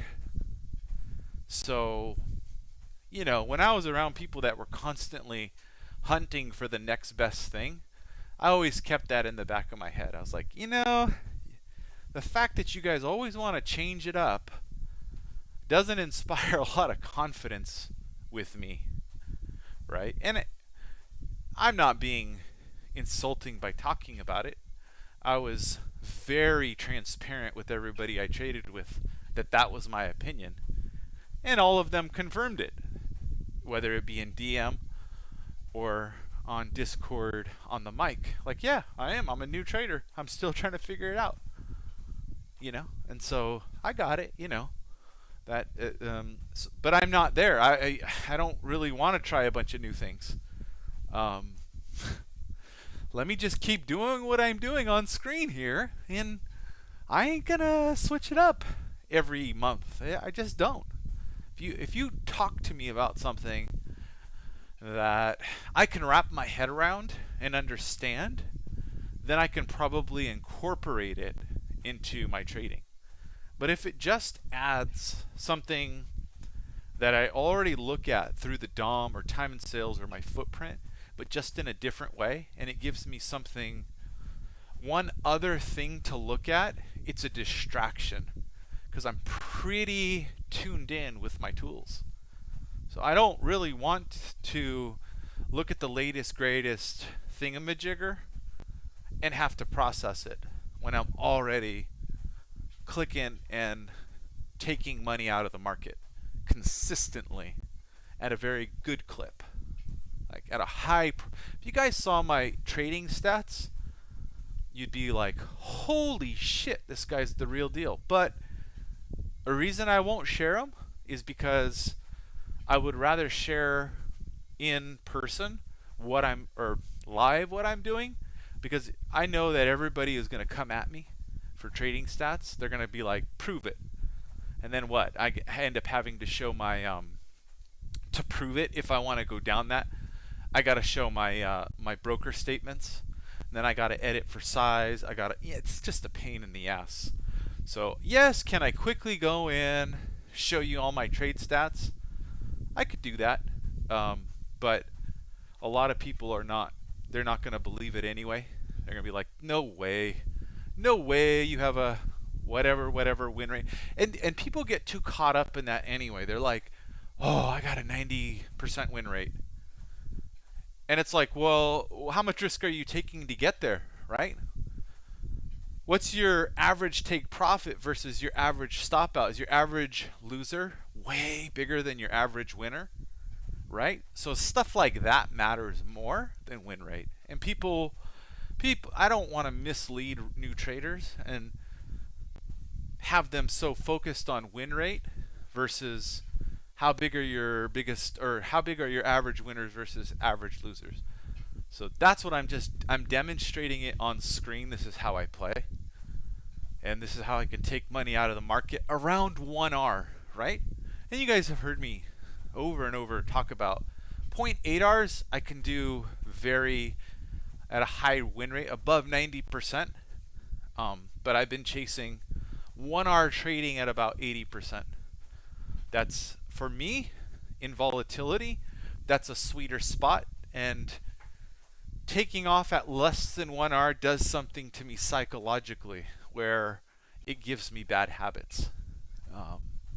With those bad habits being, I want to take winners and not let winners really have any chance to run, right? So it gets me into that mode of, because 0.8 Rs, it's based on my own personal entries. 0.8 Rs happens all the time, like the profit, boom. And if I was faster and traded a little differently, maybe I could take off 0.8 Rs and immediately buy back below, right? And then maybe outperform the market with my my scalping style. But for me, it's that is too stressful. It's I'm not quick enough.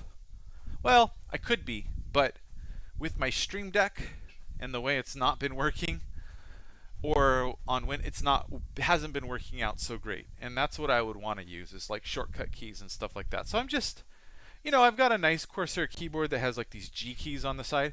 I'm not really able to use it in Linux properly. Maybe I could if I knew more about Linux, right? And but I have to use some shortcut key software, and I haven't even got there yet. I've got this Stream Deck port for Linux, and as you guys heard earlier, it malfunctioned and turned off. So I was left with managing trades with mouse click and stuff. In Windows, it works perfectly, but again, I turned Windows on the other night with Sierra Chart updated to 2393. Everything is slow as heck, quarter to half second delays on my DOM, right? Everything just chugging, grinding to a halt. Apparently, Windows, which Sierra Chart is programmed for my configuration, won't work the same as Linux on Wine, where there's well, I shouldn't say zero. It's so freaking fast and peppy, and I could see every little bit of oscillation on DOMs, on footprints, it's just, I've got a 30 ms refresh rate on all my DOMs. I got multiple volume and delta profiles on my DOMs. I've got,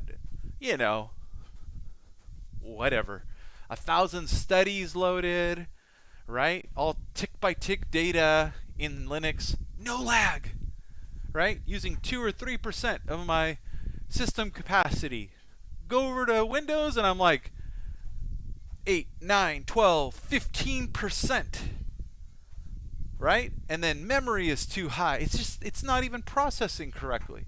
So I'm not even gonna post it on the support board. They're just gonna say, hey, look at this article. Right? I did a video on Sierra Chart performance because I read that whole article multiple times and took what I thought was the best of the best from the article to help with performance stuff. I'm familiar with your dang article. I know how to configure Sierra Chart so that its performance is optimized. But I don't need to do that in Linux. It just works. And it works beautifully with Wine. I mean, it's ridiculous. So anyway, I'm a little frustrated with the fact that I'm using Linux, Windows sucks, and I don't have all the programs that I want on Linux, right? I have other trading software that I want to use on Windows. I want to expand to Sterling and some other things that I've actually downloaded.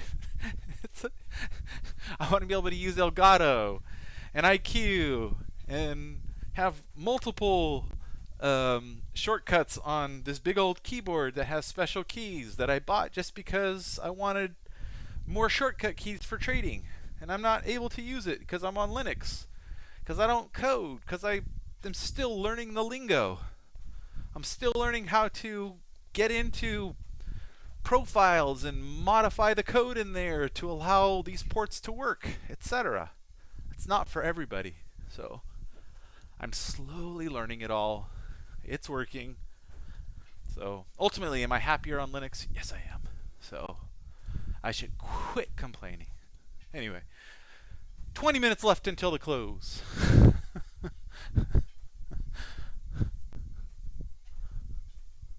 Oh, jeez.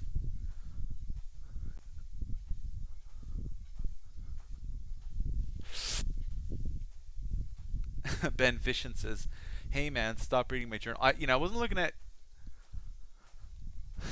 the chart or the chat. I mean, when I was talking, but I was probably talking about something about profit taking early. That's what we've all done at some point. You learn to trade. You keep getting stopped out because you suck, and then you get like a little bit of a winner, and you're like, God, I'm in so much pain because I keep getting stopped out all the time. I'm gonna cut this winner short, and then you develop these bad habits that over time are gonna hurt you and prevent you from being in the game long term. So I don't know. My guess is that's what I was talking about, and that's pretty common for traders. If you're experiencing that, there's nothing new.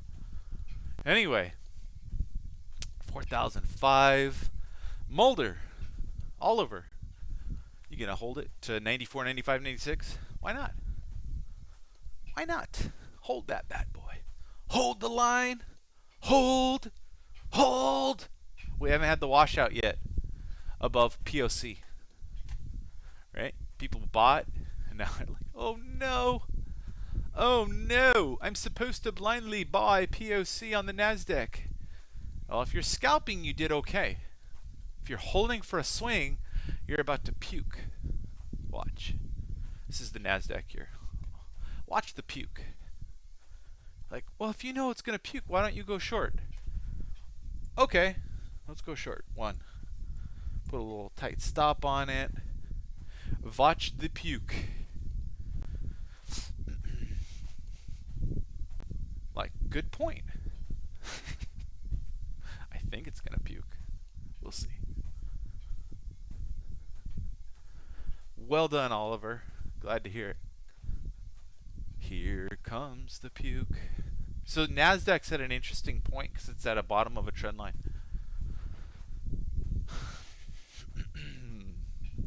So when it pukes, it'll puke a little violently, and then it'll probably rip way back up.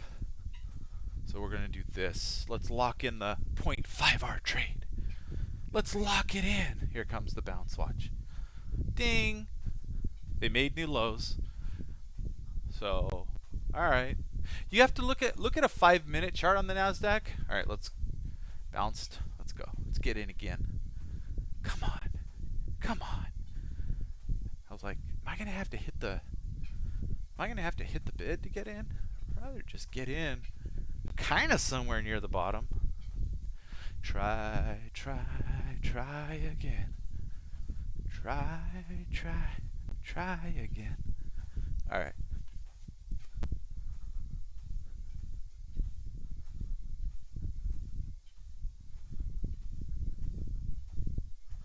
Oh, interesting, Ben Fishin. Took them all off. Well, what is an indicator, right? Candle's an indicator, but it just doesn't have a lot of information. It tells you price. Last price line is an indicator. You have to have something. Volume is an indicator.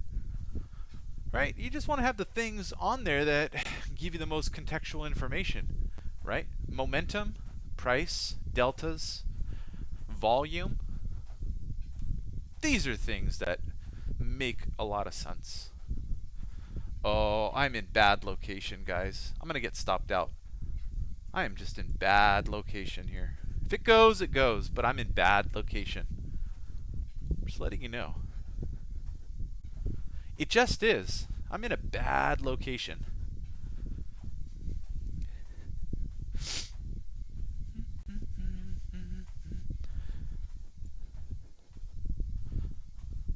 Where, oh where can my baby be?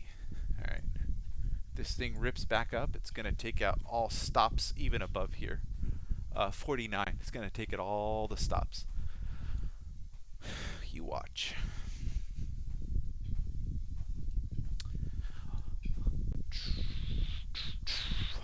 And then I just would be stopped out.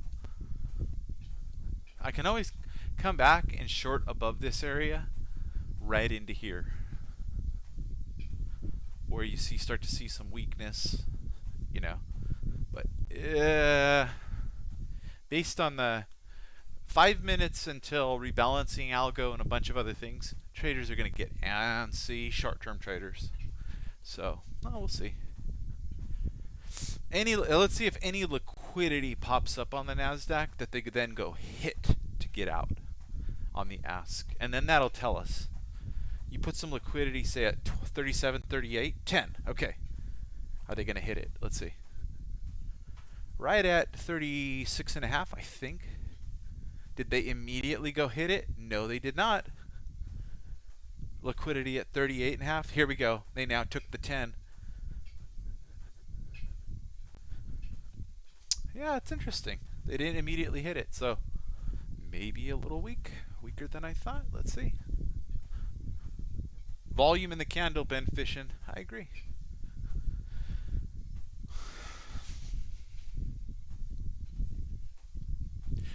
You know, one of the things that's kind of cool is instead of this center bar thing that's between the candles, get rid of the third slot here and just make a transparent candle that has open and closed bodies, and that's it. And then the wick is anything below the close and above the open. And then you see the bodies, right? And then just make this the candle. It'll always expand. Number one, it'll always expand with your number bar column, so it'll always be on the edge. Don't even make the center a color. Just make it a body around the edge. The problem is with that is if you're looking at this volume really closely and you're looking at the width of this candle, you don't immediately see that it's a fat volume candle. Now, it'll pop up down here and tell you, yeah, fat volume. It's lighter or it's orange or whatever. But if you're all ultra focused, you're going to miss that. But it is kind of clean, so I don't know. Mulder, here we go. Little aggressive buying off these lows here. You see that? That orange box. So unfinished auction. And there's two ways to think about an unfinished auction. Means price moved down and the ask was at this level and they aggressively hit it. So it's aggressive buying. So there was still selling, and then aggressive buying. So short term, it tells you, aggressive buying. So you identify it right here. And then what? We went up 4 ticks, 5 ticks.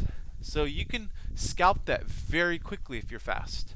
But you have to know what you're doing. You're essentially scalping a 2 or 3 second price movement because you've identified very quickly, based on this little orange thing, that this little orange incomplete auction, that there's super aggressive buying down at this level.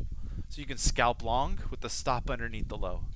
So if you get in here, 5 ticks, 5 tick stop, 4 or 5 tick take profit, in and out. Okay? So you can do that. Or you can say, well, there's still interest to sell this level. Any bounce back up, I'll short it for a break of that level. So there you go. Different ways to interpret, one being scalping bullish bias, and the other being a more of an auction theory perspective on if will price maybe likely go back down into that zone at some point. Probably yes. So anyway, 10 seconds. We call the murder algo. Shout out to Timmy. Here it comes.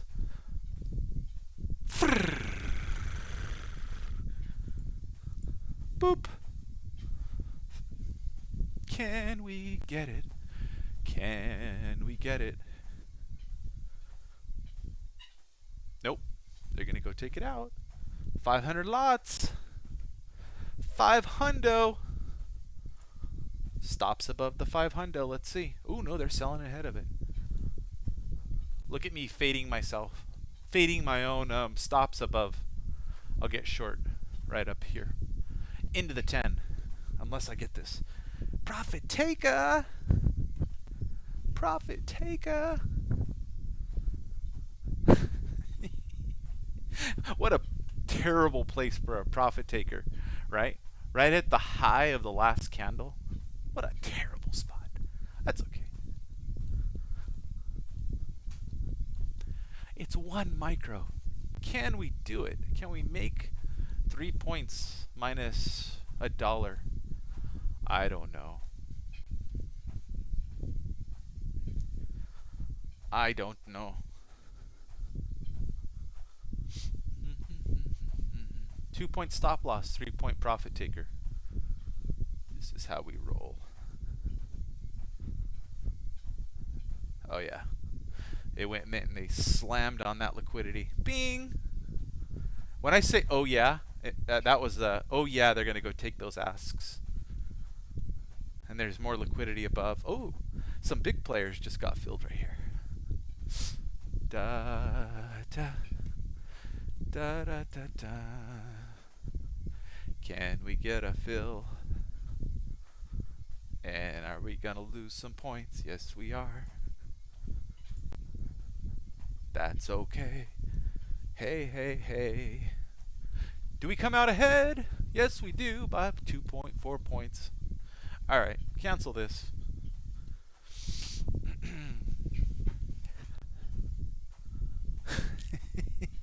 Rainer, I'm out.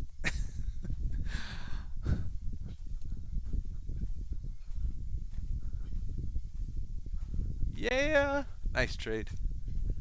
Right time for a beer in the old town. Ah, Rainer, I looked up the town that you live in the other day, and it looks beautiful. Beautiful. German-speaking town of primarily Protestants. Just looks awesome. Big old river running right through. Thought, dang, dude, you're living the life. So enjoy, my friend. Probably great beer too.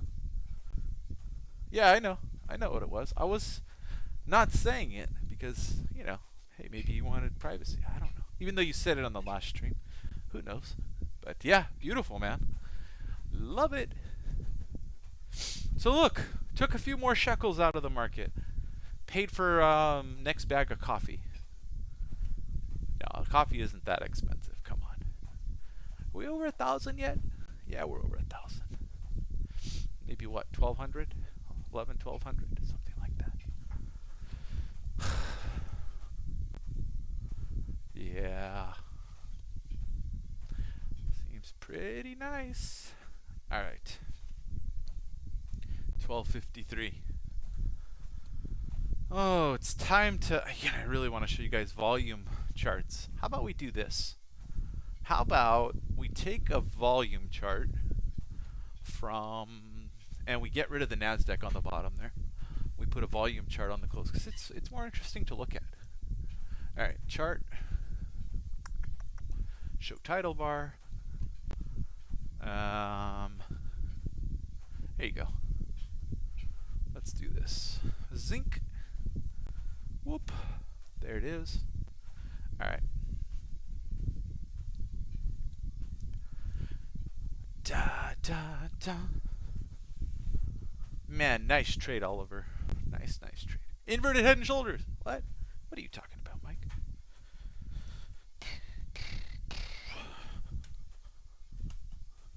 Right here. Here, right shoulder. But I still think we're going. Can you take me lower? All right, we're going to loosen this up here. Oh. 94, 95. There you go. We gotta make this one a trailer. Oh, that's not cool. There we go.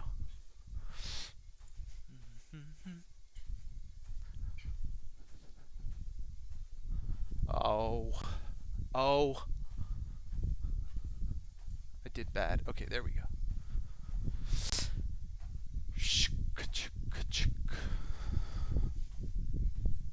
Does this show up the way it's supposed to show up? I think so.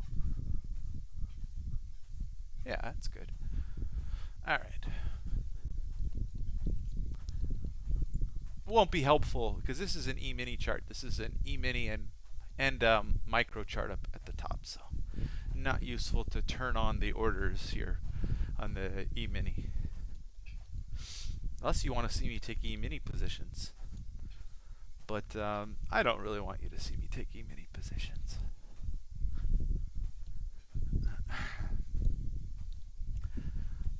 You got to keep some things to yourself.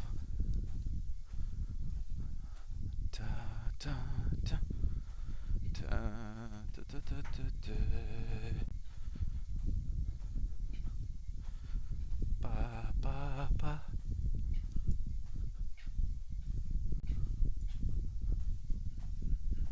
There's 100 lot that just chased down the market right now, by the way. Boop. Boop. Alright. These aren't going to be filled, so they will not come back into the equation.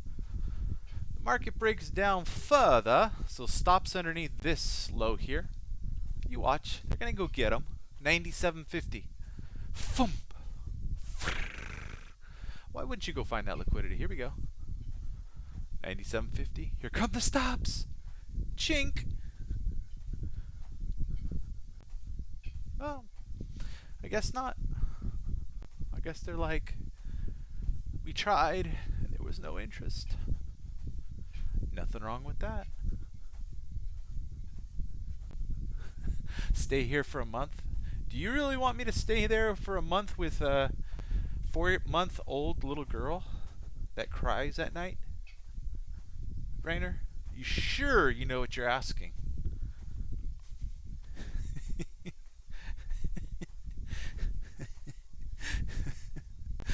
Oh, man. Oh. All right, go get my stops. Do it. Do it. Come on. Come on. Those 94, 95s are calling. Oh, boy. My little girl's the best, though. She is the best. So is my little boy. They're both awesome. Ben fishing? You know, I'm happy to hear you say that.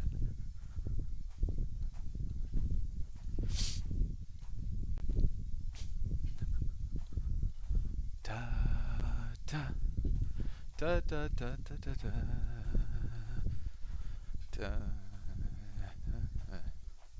All right, a minute and a half. They got one of my stops. They gonna get another one? Nah, I think they're taking it downtown. But we'll see. We'll see. All right, they got the other one. Hey, we added 11 more points or something. 12 more points. 12, 5, $60. All right. I'm outperforming the minimum wage job today on the micros. It's a good thing. All right, let's go. We can try. Oh, there we go. Try, try, try again.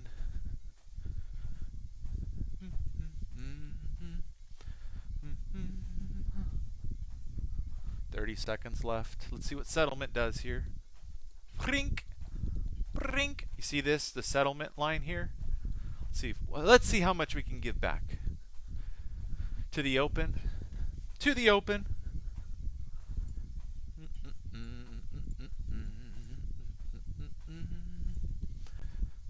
Ba-dum-bum-bum-bum-bum.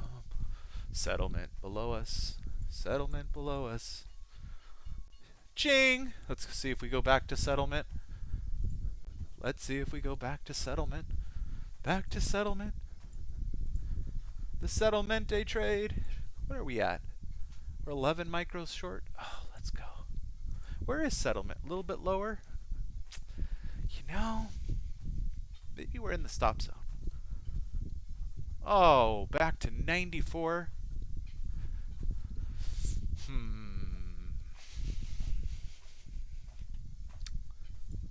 Yeah, not the best. Not the best. Not the best. Right on the open. Man. Yeah, we'll see. We'll see. We pop up just a little bit here. Guess what? I'm just going to flatten the whole ciabatta. Like, why would you do that, Mike? Well, there are reasons. Alright, flatten it out. Bummer. Man, that sucks. You know, for all that, with poor risk reward, risking all of that to here, I thought when this was developing here, right here, you know how the settlement was developing in this zone? I thought we were actually up here into this resistance. Just looking at the DOM tricked me a little bit. And I thought we were going to come all the way back down. So I thought it was actually moving to 0950 or something, and that I would get like a 7-point reward. Wasn't the case at all. Not so great.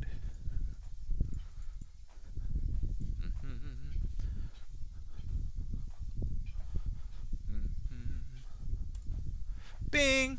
Flatten out of that. Return to settlement. You see how that we go long? Return to settlement. The little scalp. Back up to 112. So just 3 points. Can you guys see the movement around settlement? You see it?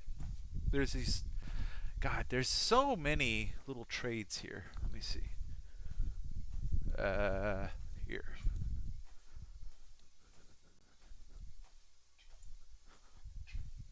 There's so many little trades. So here's the settlement line, right? So back up. You lose momentum here, and then just take off back to settlement. Now, is it a non-violent, or is there non-violence around settlement right now? Absolutely, right? Which is why when you take these mean reversion trades back to settlement, and then when you take a mean reversion long back to settlement, if you have your order types set wrong, like I did for a second there, right? I have these trail stops in. You got to know you're in here. You make a quick move back to settlement, you just flatten that thing, right? So could catastrophe have struck because of poor execution, right? Wrong order type. Yeah, it could have. And that's just one of the things. If you're on a live stream, you're a little distracted. You're not really honing into your order types quickly and making good decisions. You could mess up. So that happens. Rainer, glad to hear it, man. Volatility Premia. Thanks for sticking around, man. Nice to trade with all of you guys here. All right. I'm going to go enjoy my fan as well, Media Brewer. Have a good one. Ben Fisher, thanks for chatting. Mr. I use no indicators. I like it. Let me know how it develops. and what you learned from it. Anyway, have a good one. Take it easy, guys. All right. See you, Jonathan. Peace.